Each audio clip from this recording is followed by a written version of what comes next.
J'ai écrit un livre il y a 3 ans qui s'appelle La Voix du peuple, avec un X, qui est un projet de réforme institutionnelle et de rééquilibrage des pouvoirs entre les corps intermédiaires, les instances judiciaires, le pouvoir exécutif, le Parlement, les collectivités, etc. J'ai évoqué cette question du Frexit. Je ne suis pas du tout mal à l'aise avec le principe, car je pense que sous beaucoup de rapports, non pas l'Europe, mais l'Union européenne, ça n'est pas la même chose. Tout à fait. L'Union européenne est le problème davantage qu'elle n'est la solution. J'ai bien parlé de l'Union européenne. Donc je parle des institutions issues des traités de Maastricht, Amsterdam, Nice, Lisbonne et les autres. Alors je ne sais plus en quel ordre c'est, peu importe. L'acte unique, l'euro, etc. Bon. Pour autant, il faut faire très attention. Le Frexit pour la France, ça veut dire quitter l'euro comme monnaie unique, avec des conséquences sur notre économie que je suis aujourd'hui absolument incapable d'évaluer. Mais il y en aura. Comme au Royaume-Uni pour le Brexit. Non, parce que le Royaume-Uni n'a pas changé de monnaie. Ça change tout. Ça change alors, c'est pas compliqué de réimprimer des francs dans la nuit.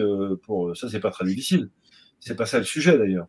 Le sujet, c'est que la livre était déjà une monnaie autonome, donc habituée à évoluer dans le marché monétaire international de manière assez solide, et à la tête, je me permets de vous le rappeler, de la place financière de Londres, qui doit représenter une part non négligeable à elle seule du PIB anglais, et qui doit être la 3e ou 4e place financière internationale, donc un lieu de brassage monétaire et financier absolument considérable, bien plus important que la bourse de Paris ou la bourse de Francfort. Si effectivement notre monnaie est fragilisée, alors ça veut dire que toute l'économie est fragilisée. Toute l'économie française, toutes les entreprises françaises, nos propres comptes personnels peuvent l'être. Donc, je ne suis pas en train de vous dire que pour moi le Frexit c'est non, non, non.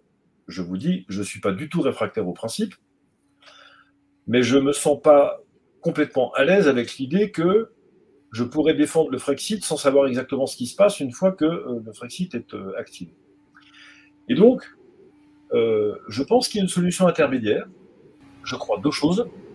La première, c'est que les Français doivent être saisis de ce sujet par référendum.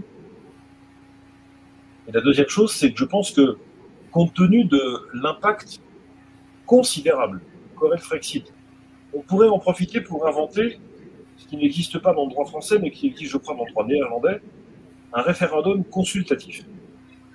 C'est-à-dire doter le pouvoir exécutif d'un outil de consultation absolument officiel du peuple français, sans conséquences immédiates et sans application immédiate sur le plan légal, mais imaginez que le président de la République française, qui est organisé ce référendum, aille devant la Commission de Bruxelles et les 26 États membres de l'Union, ou leurs représentants, disant voilà, mes chers amis, c'est très simple, le peuple français vient de décider dans un référendum consultatif à 54% qu'il fallait que la France sorte de l'Union européenne. Donc maintenant, on va discuter. Et là, on discute. Enfin, le référendum de Lisbonne, sur le traité de Lisbonne de 2005, oui. Dont vous connaissez le résultat. Je parle du résultat en légion. Moi, je me souviens très bien, j'ai fait une campagne absolument énergique contre ce traité, et très franchement, j'ai été, non pas complètement surpris du résultat, mais de l'ampleur du résultat. Je pensais que ce serait très serré en faveur du non, mais pas que ce serait une victoire large comme celle-là.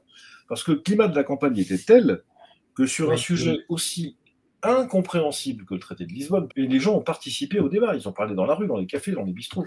Ça a été un vrai débat national, sans doute d'ailleurs à peu près le dernier. Oui, c'est ce que j'allais dire. Oui. À part le mariage pour tous il y a 10 ans. Et encore. Pas de la même ampleur. Donc, quoique. En tout cas, ce qui est sûr, c'est que même sur un sujet compliqué comme celui-là, le peuple français a manifesté sa capacité à s'en saisir, à comprendre des enjeux, à voter en fonction. Médias ou pas. Parce que les médias n'étaient pas moins européens en 2005 qu'ils ne le sont aujourd'hui. Ce sont les mêmes, avec le même discours, avec le même type de sélectivité. Pour ça, moi, je fais confiance. J'ai confiance dans le débat, donc un référendum sur le Frexit. Pourquoi pas? Mais je pense que la bonne manière serait de le rendre consultatif, c'est-à-dire aux Français, il oblige le président de la République à aller voir à Bruxelles et à renégocier les traités pour que la France soit contente. Et si on n'y arrive pas, alors à ce moment-là, on s'en va. Mais on a le temps de se préparer, parce que ça nécessite malgré tout une grande préparation. Il faudrait d'ailleurs probablement une révision constitutionnelle pour instaurer la possibilité de ce référendum consultatif pour que les Français ne soient pas bernés et qu'on leur dise pas c'est un référendum, le résultat ne me plaît pas, au fait, j'ai oublié de vous dire, c'était consultatif. Vous voyez ce que je veux dire, il faut que ça soit constitutionnalisé. Une phrase le président de la République a la faculté d'organiser des référendums à caractère consultatif. Point. Ce caractère est clairement précisé au début de la consultation et figure sur tous les bulletins de vote.